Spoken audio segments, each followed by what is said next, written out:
So we're going to start out with some questions here in the room. If you want to start with your name and affiliation, and as well as which astronaut or cosmonaut you'd like to direct your questions to. We have a question right here. Thank you. Carro with Aviation Week and Space Technology, and I believe this is for the commander. Could you discuss some of the spacewalk potential activities or certain activities that you see unfolding during your 6-month mission? Actually, our mission is incredibly full of vehicles coming to visit us. We were just discussing shortly after we get to space station, SpaceX 27 is going to arrive with a full complement of science, and usually SpaceX vehicles, when they get to the space station, it's 30 days of continuous work, followed by NG-19, which will visit shortly thereafter and during the same time frame. Potentially, we have crew flight test coming up with the Bowen vehicle, which is, I think that's really going to be incredibly exciting. It's currently scheduled for sometime April-ish, but followed by Axiom 2, and then another SpaceX at the end. And the SpaceX 28 at the sort of the end of the increment is sort of our opportunity for any EVAs. So we may actually have EVAs on top of 3 cargo vehicles and 2 crewed vehicles coming to visit. So it's just such an exciting increment. We're going to be busy. We're going to be tired, but it's going to be a lot of fun. All right, thanks, Steve. So we've got a question on the phone. We'll go to Marcia Dunn with Associated Press. Hi, for Steve and Andrey at least, and maybe the other two would like to chime in. I'm wondering, what's your secret to working together and trusting one another with your lives, given the messy, confrontational state of affairs between your country's leaders here on Earth? Do you avoid certain political topics, not read the headlines out of Ukraine? Or if there have been tensions, how do you resolve them? Thanks so much. So I'll answer that for my part, I guess. It's I've been working and training with cosmonauts for over 20 years now, and it's always been amazing. Once you get to space, it's just one crew, one vehicle, and we all have the same goal. And having the opportunity to train in Russia over the past number of years, in addition in the past year, really focusing on the mission. That's why we're there. That's what we're there for. I'll have to toss over to Andrey, but it's working with our crewmates. That's really what we do. Ну, конечно, мне тут сложно что-либо добавить. Конечно, такое довольно длительное уже сотрудничество в космосе между нашими странами.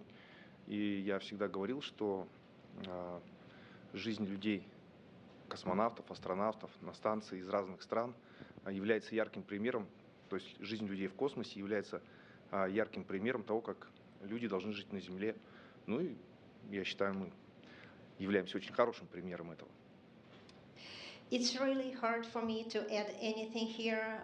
Space cooperation has a very long history, and we are setting the example of how people should be living on Earth. The life of people in space on the International Space Station is really setting a very good example for how people should be living on Earth.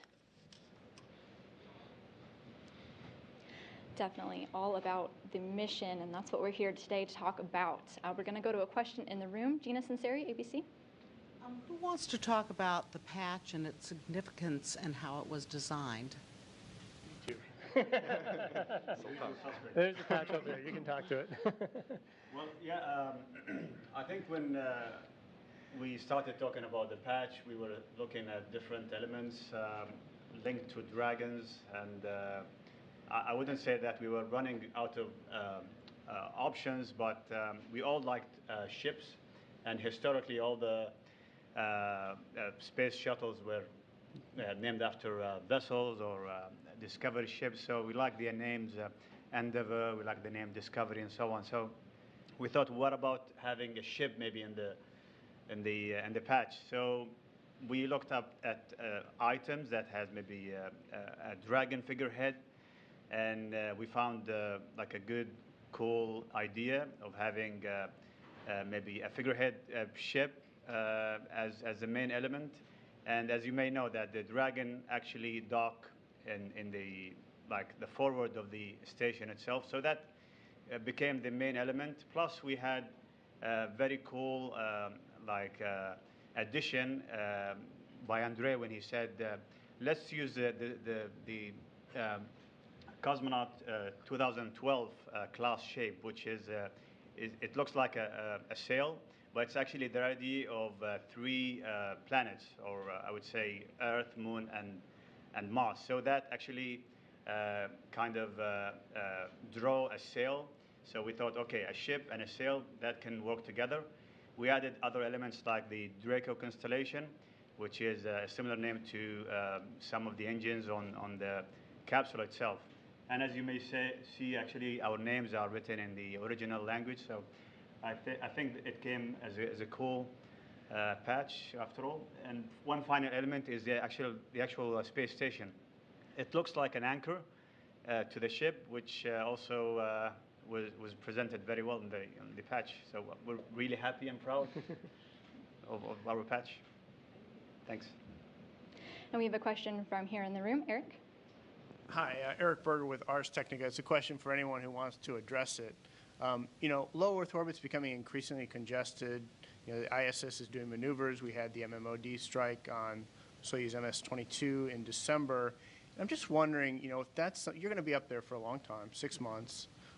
Is that something you think about, are concerned about? I'm sure you train for it, but just talk a little bit about sort of living in this environment where there is lots of debris zinging around that's potentially a threat to the place you're living. Yeah, thanks, Eric. Yeah, certainly there's been a lot of concern about this recently. We're lucky to be able, we kind of know when the big stuff's coming. So as you know, we are able to move the space station out of the way, given some heads up that there's a potential conjunction, and that's something the mission control team does a great job of on a daily, weekly, monthly basis. We're always thinking about how to keep the station clear of incoming conjunctions, and often using those opportunities to also reboost at the same time. So we need those reboosts, and if we can be opportunistic about those, it's a good opportunity. I think we just fall back on our training for the case where we do potentially have, let's say, a late conjunction and we're not able to move out of the way. We have safe haven procedures, and we're well trained to deal with that situation. We have a question right up front here. White from Russian Sputnik News. Please, I have a question. Would you like to see these cross flights to continue in the future between NASA and Roscosmos? And what are their advantages? How do you complement each other? This is very multicultural crew. Do you have some kind of concrete example? For example, one of you, knows how to do better one thing, the other one the other thing. Is there anything like that? Thank you. I think, I think we're actually a pretty well balanced, well complemented crew. Everybody seems to be able to fill in the gaps wherever we have them. It's just an incredibly talented group of people I have the opportunity to train with. And I think the advantage to having a multicultural crew is fairly obvious. And as far as having a Russian cosmonaut on board, that really balances out so that each of the countries will always have some presence on the International Space Station. And yeah, and y'all have any concrete examples of where somebody's skills helped beyond? Well, actually, I think we all complement each other, be it the background that we trained from or the language. Actually, even when we run emergency procedures, we have people dealing with the procedure, somebody actually physically doing something. Andrey might take the comm and talk to MCC Moscow. So it's all like a group activity to complement each other and achieve the goal. And in our case, in case of an emergency, it's the safety of the crew. So I think we play a good team together overall. Absolutely. Thanks. Would you like to see the cross flights? Oh, absolutely. Yeah, I think that's I think it's an advantage to all of us. And I think we might not have had a microphone on Lenka. She repeated her question if they would like to see cross flights again in the future. Yeah. So we're going to take one on the phone. Robert Perlman with Collect Space. Hi, a question for Steve or for any member of the crew, and a follow-up to Gina's question about the patch. Did you as a crew also design the Expedition 69 patch? And if so, we heard on the last panel that it hasn't been decided yet if you're going to be a continuation of Expedition 68 or a new Expedition 69. If it turns out to be the first, are you okay with another crew taking on that design that you may have designed? Do you want to handle it? You can get this one. Take that. Yeah. It's actually a somewhat funny set of circumstances. So my classmate and colleague Laurel O'Hara, who was scheduled to fly on the Soyuz launching this spring, did most of the work of designing the absolutely beautiful Expedition 69 patch. Yeah. And it's got some really cool elements. It's based actually on a stained glass mural at the Profi in Russia as one of the elements. And so we are, as far as we know, with the arrival of the upcoming Soyuz, we will be transitioning to Expedition 69. That's the latest I've heard, but certainly things could change. But assuming that to be the case, we would adopt that patch. We can't take credit for it because I think Laurel did all the work, and she won't even. She will likely fly next fall, as it turns out. Yeah. But it's just a beautiful patch, and she did ask her opinion, and so yeah, we absolutely love it. Yeah. So it's an honor to get to be part of Expedition 69. Thank you for your question, Robert. We're going to go to Sarwat Nazir with the National on the phone. Hello, hi. My question is for Sultan. If you could talk about what's going to be on the menu for you on the space station. You know, are you going to have some traditional Emirati cuisines like Hazal Mansouri did back in 2019? And my second question is, could you talk a little bit more about the science that you'll be doing on the ISS? Mr. Salim previously mentioned that there would be about 15 experiments from your university. If you could just, talk about some of those. Thank you. Thank you, Sarwat. Honestly, it's going to be a busy schedule, and coming to the second question, it's going to be a busy schedule in terms of science and doing all of sort of cool stuff.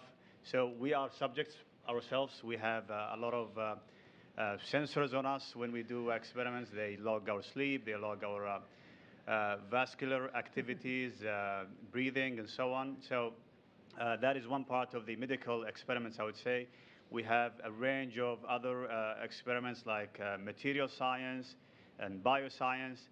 So as Steve mentioned, the overall 6 months is going to be really busy, yet we will have to stick with very solid science that will come back and share with humanity. And in terms of food, I think I'll leave it to the other press conference that hopefully will be done in Dubai soon. But I think it's going to be reflected towards food that is coming from the UAE. You'll share. We will share, definitely, yeah. Yeah. We'll do that. We'll make sure we do that. Okay, thank you for your question. That was great. We're going to go on the phone again to David Denault with About Space Today. This is for cosmonaut Andrey. You probably have trained in a Soyuz capsule. Now you're going to fly in a Dragon capsule. How do you describe the compartment on a Soyuz and the luxury, so to speak, of the Dragon?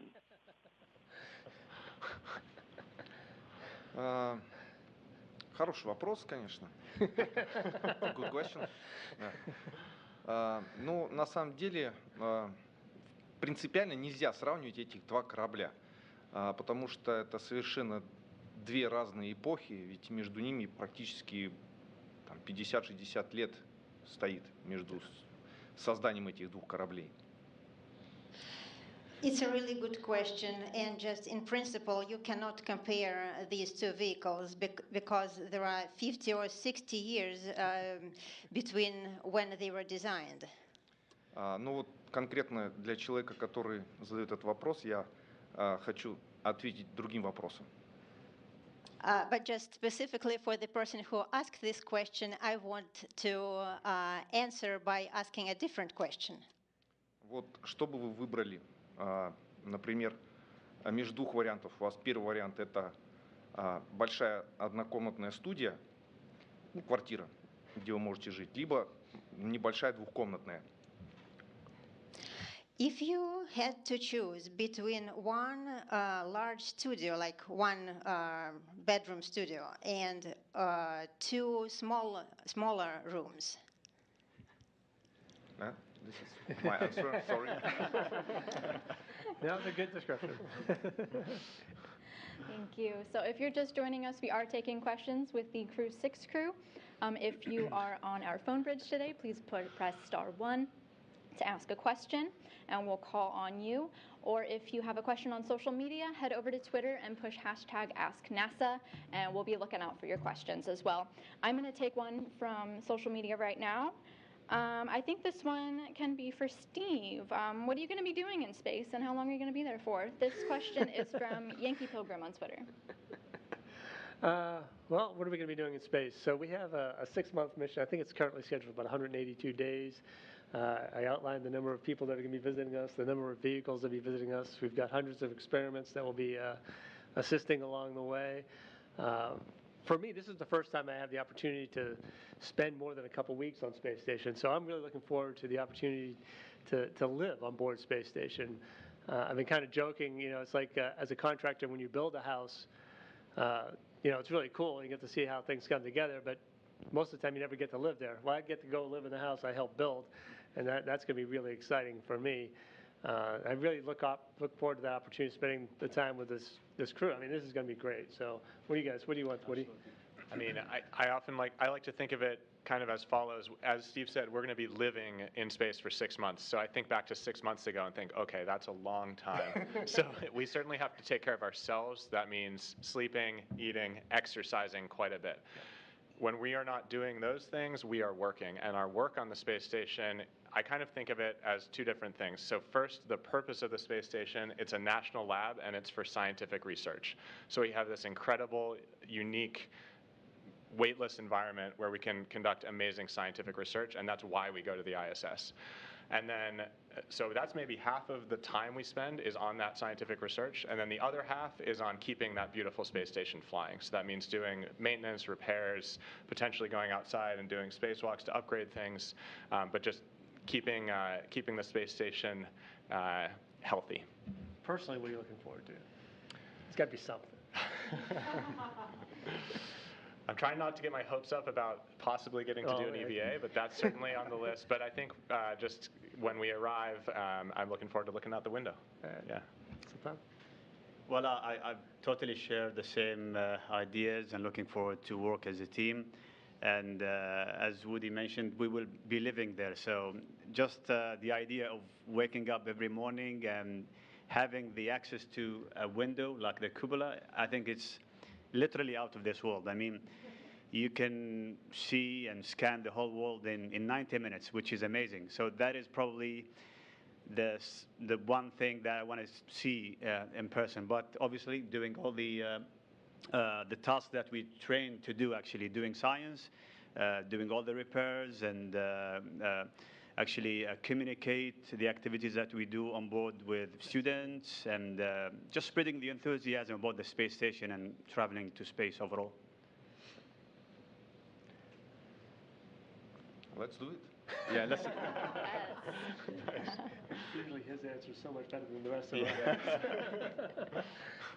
So we're going to be switching over to a couple of questions on the phone branch. We've got Bill Hardwood with CBS. Yeah, thank you very much. A question for Andrey, if I could. Have you spoken to Anna Kikina about her experience with Crew Dragon? Does she have any advice or maybe give you any idea of what to expect? Thanks. Ну, безусловно, мы некоторой информацией обменивались, но в целом она настолько занята на станции сейчас, что нам не очень часто приходится с ней общаться. Yes, definitely. We did have some information exchange with her, but right now she is so busy on the International Space Station that we didn't really have very much time to communicate. Okay, we'll go to David Curley with the Discovery Channel on the phone.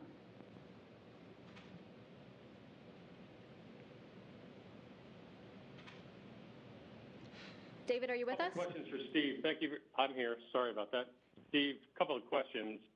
Two big events happening, well, more than two big events, but two that I'd like to ask you about. Starliner's potential arrival, how important is that for the program to have that second vehicle that it could become operational and certified? And secondly, Axiom 1, there were some issues that management talked about working on. How comfortable are you with the changes and having visitors join you on station? Thank you. So the opportunity for Starliner to visit, I mean, it's an incredible opportunity. When you think about the fact that we'll have two companies able to provide the opportunity to reach low Earth orbit, it's just amazing. So we're really looking forward to that. That'll be an incredibly, sort of, I hate to use the word game changer, but it'll change the way we look at how we fly into space. Having one company that's been sort of very directly supported and by the government, but having two, that's a different opportunity, and it's a great opportunity looking forward. A few years ago, this was not even a possibility, and it's just amazing. We're going to hopefully get to that point on our flight. For Axiom 2, we've had the opportunity to talk to Peggy and John, the crew members on Axiom 2, and we think that it's going to be a great opportunity, a great flight when they get to visit. They'll be up there for about a week or so, and they have a great plan for their mission, and we'll do what we can to support them. And I think it's going to work out well. It's another paradigm shift. Those two events, huge events actually, in spaceflight happening during our increment, on top of all the other work we get to do.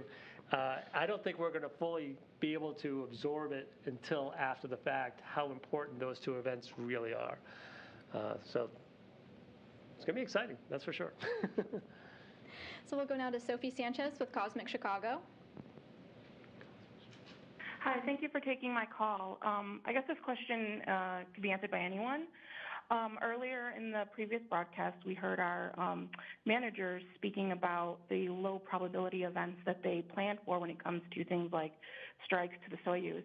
I was wondering if you guys could speak a little bit more to the training that you guys as astronauts do to prepare for these low probability events, especially Steve, maybe if you can offer any insight into how the training has changed over the years.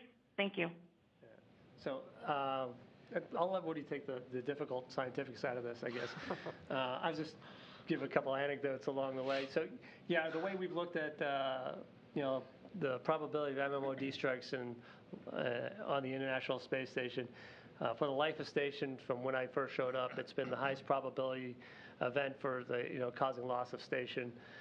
During the life of the program, was initially estimated 1 in 250 or somewhere thereabout. But in a real way, I've been out doing a spacewalk and seeing holes through handrails where obviously MMOD strikes have happened. On my first flight, we actually had a window on the pilot side, take a small MMOD strike on the outer pane. I had the weird opportunity of seeing a shooting star go below my feet during an EVA. And it was really cool until I realized that, hey, that rock was just out here with me. So, it's a real thing, and our ability to discern and see what's coming has changed and evolved as our capabilities have improved through the years. As far as the training and what we have to help us with that, I'll pass that over to Woody. Yeah, sure. So as I think many of you are well aware, we train for 3 different emergency class sort of events, 3 different types of emergency that we could face on the space station. So those are fire, depress, and toxic atmosphere. And then, in addition, we have some emergency procedures like safe haven that we could end up in the case of things like a late conjunction with some kind of late conjunction with some kind of MMOD. In terms of the training prepares us for those low probability events. We are ready should any of those things occur. We're ready to respond. And I also, just thinking about that question, I think it's important to acknowledge all the work that happens on the ground, the teams that do the analysis and think about all of the different ways that bad things could happen and keep us safe. And so, I mean, this is space flight. Things that you don't expect occur. There is danger, and stuff that you never could have imagined happens, like losing all the coolant on a Soyuz due to a late MMOD strike. And it's not to say that's not imaginable, that's completely imaginable, but it really does happen. So these low probability events really do occur. And I think our teams here around the world at the mission control centers and all our engineers do an admirable job of dealing with those things when they come up. Anything you'd like to add? Okay. Going on to the phone, we have Marcia Smith with Space Policy Online. Thanks so much. My question is for Andrey, and it's back to the spacewalk question. I'm wondering, since there were a number of Russian spacewalks that had to be canceled, I'm wondering how many are going to be taking place while you're up there, and are you expecting an opportunity to be on one of those spacewalks yourself? And also, do you know if there are any plans, once you do resume spacewalks, to check to see if there's any residual contamination from the propellant around the airlock?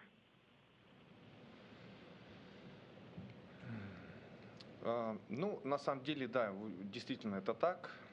Значит, много выходов было отменено, и основная их часть, которая была запланирована в том числе и на экспедицию 69, с Кононенко, с Чубом и Охарой, на этот экипаж МС-23 корабля, они будут перенесены, ну, да, ближе к апрелю, я так полагаю. That is correct. A number of EVAs has been cancelled, and some of the EVAs, which were initially scheduled for the 69 Soyuz crew, Oleg Kononenko, Nikolai Chub, and Laurel O'Hara, they will be moved to a later date, sometimes in April, I guess, and that's MS-23 crew initially. Конкретно для меня, на мой полет выходов в открытый космос не планировалось. Вот. Моя задача главная будет состоять в поддержке или в обеспечении этих выходов при помощи роботизированной руки европейской. For me personally, no EVAs were planned for my flight, but I will be supporting EVAs using the European robotic arm. Вот. И второй вопрос, напомните, пожалуйста. And could you please remind me the second question that you asked? So I don't think we have them on the phone bridge anymore. Cool. Okay.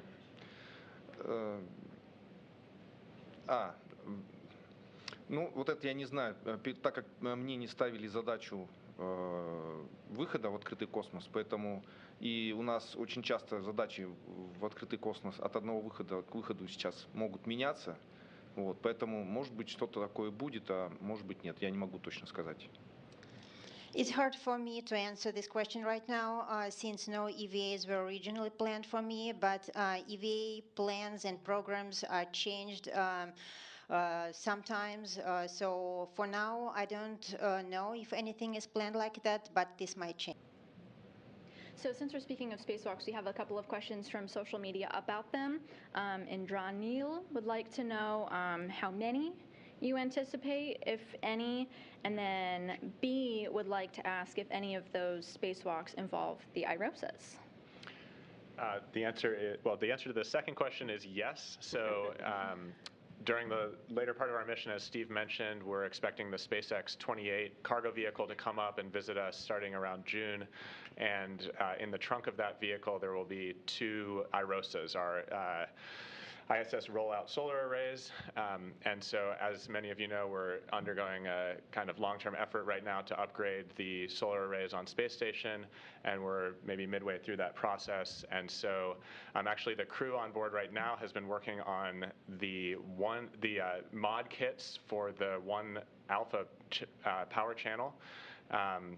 The mod kit for the 1 Bravo power channel is already in place, and so those mod kits allow us, hopefully, to go out the door and install those new IROSA solar arrays. I think we were planning 2 right now, with maybe a third as a contingency, but I'm hearing it it might become 3 because it is quite a bit of work, and we also have some additional work to do beyond the solar arrays. So. Thanks, Woody. We're going to go back to the phone bridge with Marvin Marshall with the Nighttime News Space Report. Hi, my name is Marvin Marshall from the Nighttime News Space Report on Twitch.tv. It's a pleasure to be able to talk to all 4 of you. So excited to see you all go up to the station here very soon. Now I've got a question, for all 4 of you guys, if that's okay. What personal or fun items are you excited to bring up with you when when you get up there, and when you look out the window? What is that first thing that you're going to be looking for when you get up there? And again, thank you guys again for taking our question. You have an awesome flight aboard Dragon and Falcon, and we'll hopefully talk to you guys in low Earth orbit soon. All right, I guess I'll start. I think I'm going to be most excited watching you guys look out the window for the first time. First time you get to float, it's just going to be so much fun. I'm just hoping my body retains the memory from 12 years ago so I can enjoy it properly. But as far as personal items I'm bringing up to enjoy and play with on orbit, I really can't think of anything specific that I'm bringing, but there's just so much to do up there when you have a spare opportunity, looking out the window, just floating. Floating never gets old. It's a good way to break up your day. So I guess I'll pass it on to you guys. Yeah, I'm deeply looking forward to that first look out the cupola. Who knows where we'll be in terms of our orbital past, but whatever it is, I'm excited to see it for the first time. And then in terms of personal items, mine's simple. Unfortunately, over the summer, I lost my father, and so I'm just bringing a photo of him that means a lot to me. And I wish he could come along with me, but at least I will be bringing him along with me. So. Well, we all get the chance to take a lot of items. I have a lot of items that I'm going to take, but specifically, I'm taking a jiu-jitsu kimono. I'm still looking for a victim to train with. I won't call the name. Yeah, not victim, partner maybe.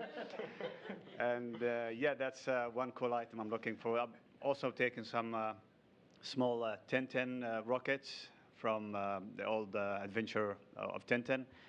And looking down to Earth, I have a plan to probably see it with a camera. So I want to share that first moment with everyone.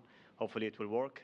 So I'll try to prevent myself to go there alone before taking a camera with me and share the moment with everyone. That's good. Конечно же, безусловно, мне хочется скорее уже приступить к этому делу, попасть на станцию и увидеть нашу планету с высоты 400 километров. I'm really looking forward to this moment when I finally arrive to the International Space Station and I can look down on Earth from the altitude of 400 kilometers. А из личных вещей я тоже взял очень много разных небольших вещей. Это фотографии близких, родных, это различные детские рисунки, какие-то другие подарочные вещи, различные значки, медали, которые я потом смогу после полета раздарить своим друзьям, близким, знакомым. And in terms of personal items, I took a lot of small items like photos of my relatives, kids' drawings, different small souvenirs, medals, pins that I would be able to share and to give to my friends and family. So going back to the phone bridge, we have Manuel Mazzanti with Exploration Espacial. Thank you. How are you? Maybe a question for Commander Bowen or the rest of the crew as well. Given what happened with Soyuz and all the logistics going on to see how to resolve a potential emergency, I wonder if having extra Crew Dragon seats and suits on board the station was ever considered. I know they're custom made for each astronaut, but maybe having average sizes of seats and suits can be implemented. Was ever discussed? Well, since this event happened in December, we've been pretty much totally involved in training and haven't had an opportunity to be a part of the discussions as to what things that they've considered. I'm sure they have considered all those options. The SpaceX suits, as we all know, they're very, very personalized. They really do fit you very precisely. So, I'm sure that was a consideration when they were looking at how to make this work for any of these contingencies going forward. I do think that this is a great example. I've seen it real time when things go wrong on board station, whether it be losing a tool bag, having the camera on the space shuttle's arm get twisted around.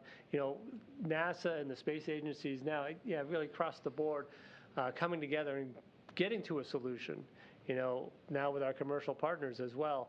It's really amazing to see how innovative people can be in extremely difficult engineering positions. These vehicles are all designed and built, and they're already up there. Now you have to find a solution to solve this problem with what you've been given. You can't necessarily provide anything new. And those challenges, those engineering challenges are absolutely amazing to watch people solve. And it's been incredibly exciting. This time, I think we've got to a good solution so far. But looking back at the history, it's just one of the really exciting reasons to be here. It's just amazing to watch people solve problems. So. Thank you, Steve. I just wanted to do a quick check. Do we have any questions in the room? Linka, go ahead. Thank you, Sputnik News again. Just what is the biggest challenge for each of you? It's very unique opportunity. So any of you, do you have some challenges you're afraid of, or are you just not, Thank you. I always say that, once you get on the launch pad and you get yourself strapped in, my biggest concern, my biggest fear is, am I actually capable of performing the mission they've asked me to perform? And that goes doubly this time because I've never been in the space station for 6 months, and that challenge is really the biggest thing I'm looking forward to, and seeing how I perform, seeing how I come through that. That I think is my biggest concern and my challenge, because I know these guys can handle anything. So that's my personal challenge. Yeah, I think as a first-time flyer, there's a certain component of uncertainty that's hard to remove. The training's been incredible, and so I feel prepared, but I also know that I'm flying into something completely unknown, and I think that, just by definition, brings interesting challenges. Yeah, I think reaching this level is definitely a moment when you feel confident. Well, thanks to the training and the proper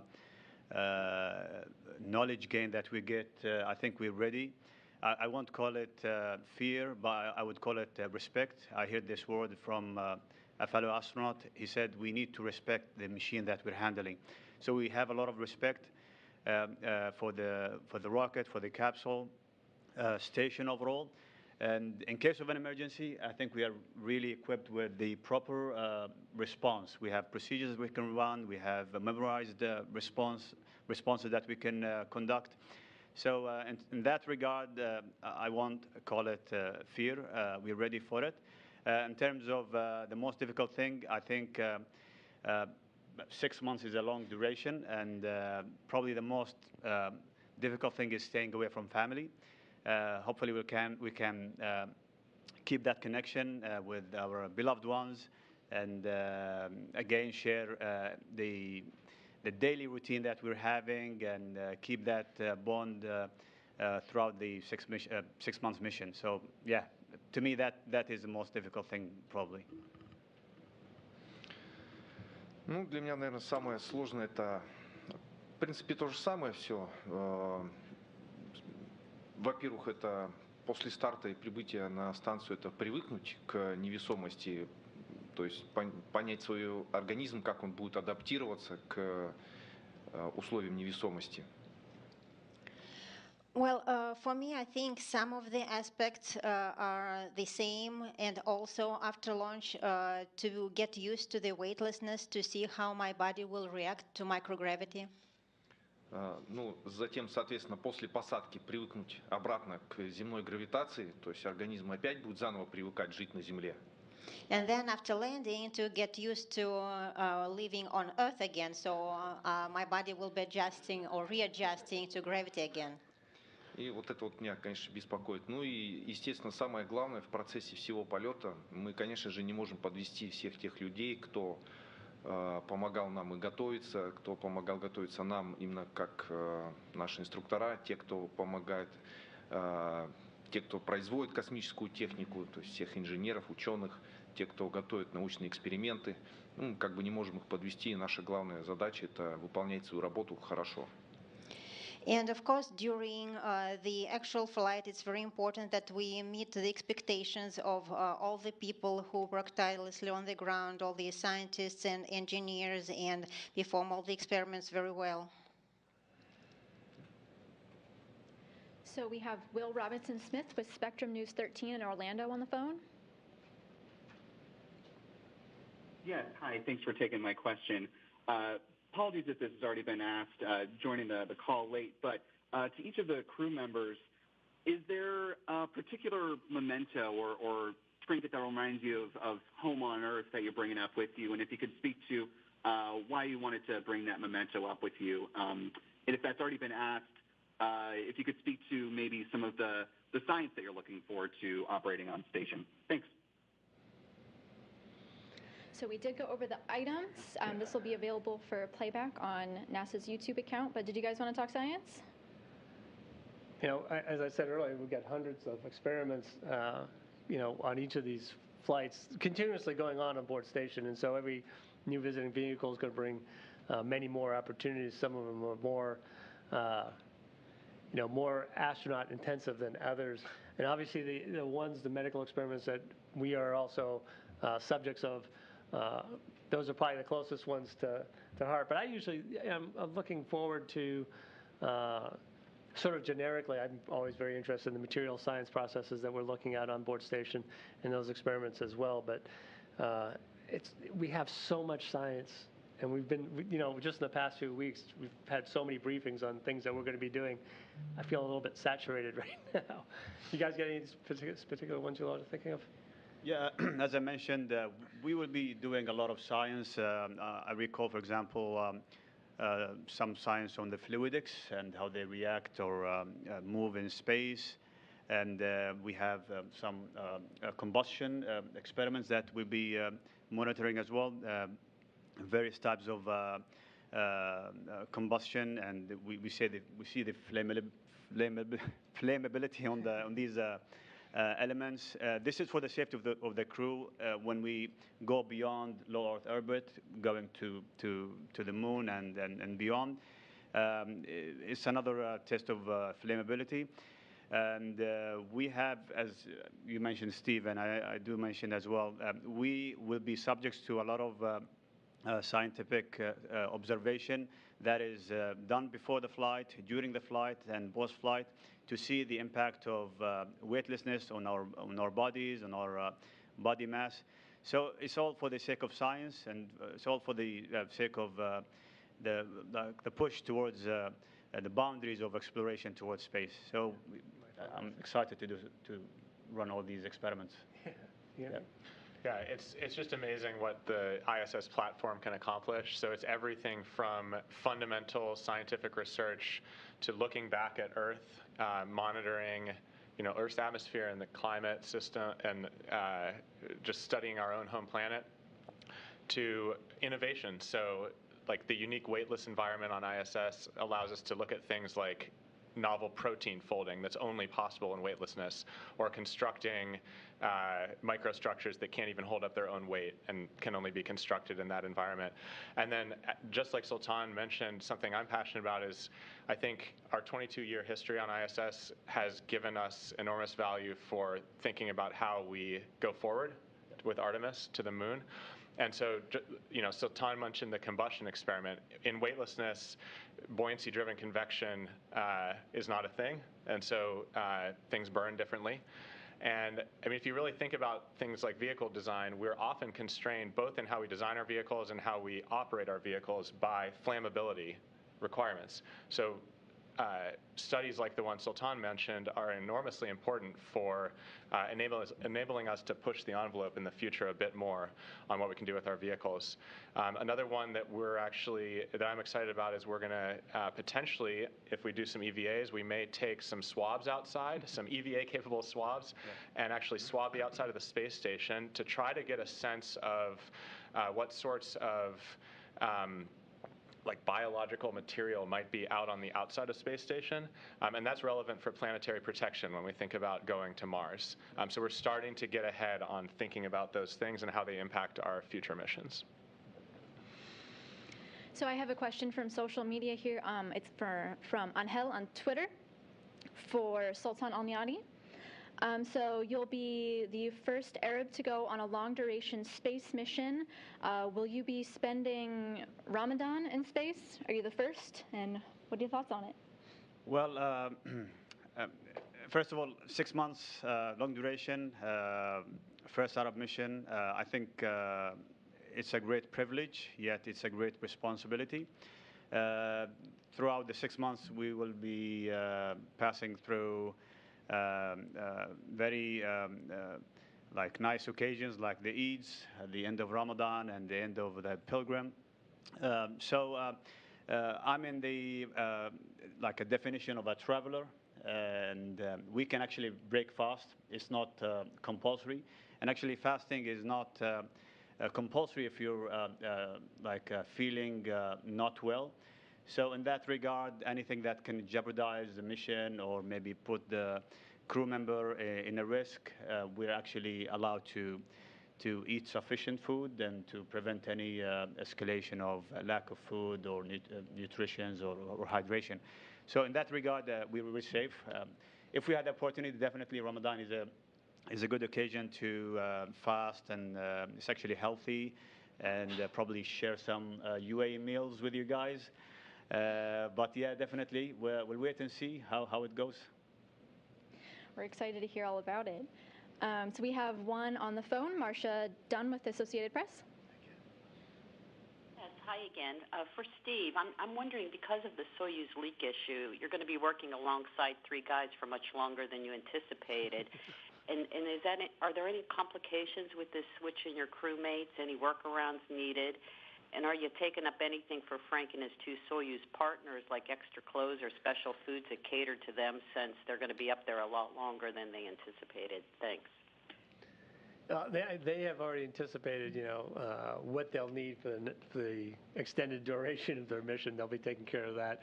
We're just that cargo they'll handle separately. They haven't necessarily briefed us as to what they're going to do. As far as operating with this crew, we were scheduled to operate with this crew for over a month already, and this just extends it. It's changed our expectations for who our colleagues are going to be on orbit for the duration of our mission, but it's going to be a lot of fun. There will be a great crew to work with as well. As I said, we anticipated working with them before, so no real changes that I anticipate going forward. I think we'll just continue to work on the mission. They just have an opportunity to spend an extra 6 months on board. So we have time for about one more question. Is there any in the room? Yes, in the back. Please wait for a microphone to come to you.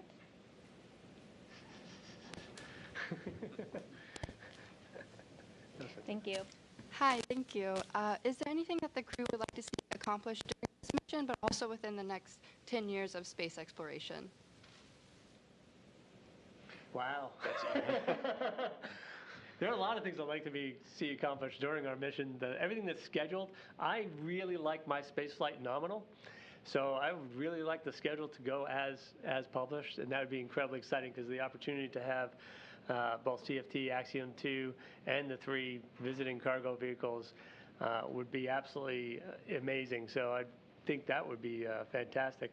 As far as the next 10 years, I've been here a long time, and I've got friends that have been here a lot longer than I have, and every one of them will tell you that this is the most exciting time they've ever been present at NASA. There's so much going on, and it's not just Artemis and exploration back to the moon and onto Mars. It's the development of low Earth orbit, the development of a commercial space program. It's just so exciting, and you guys all have thoughts on this. What do you got, Woody? Yeah, well, the second question's so easy. We're landing on the moon. So that's going to be incredible. I mean, thinking about the space station, so October 31st of 2000 was the last day that all living humans were on Earth.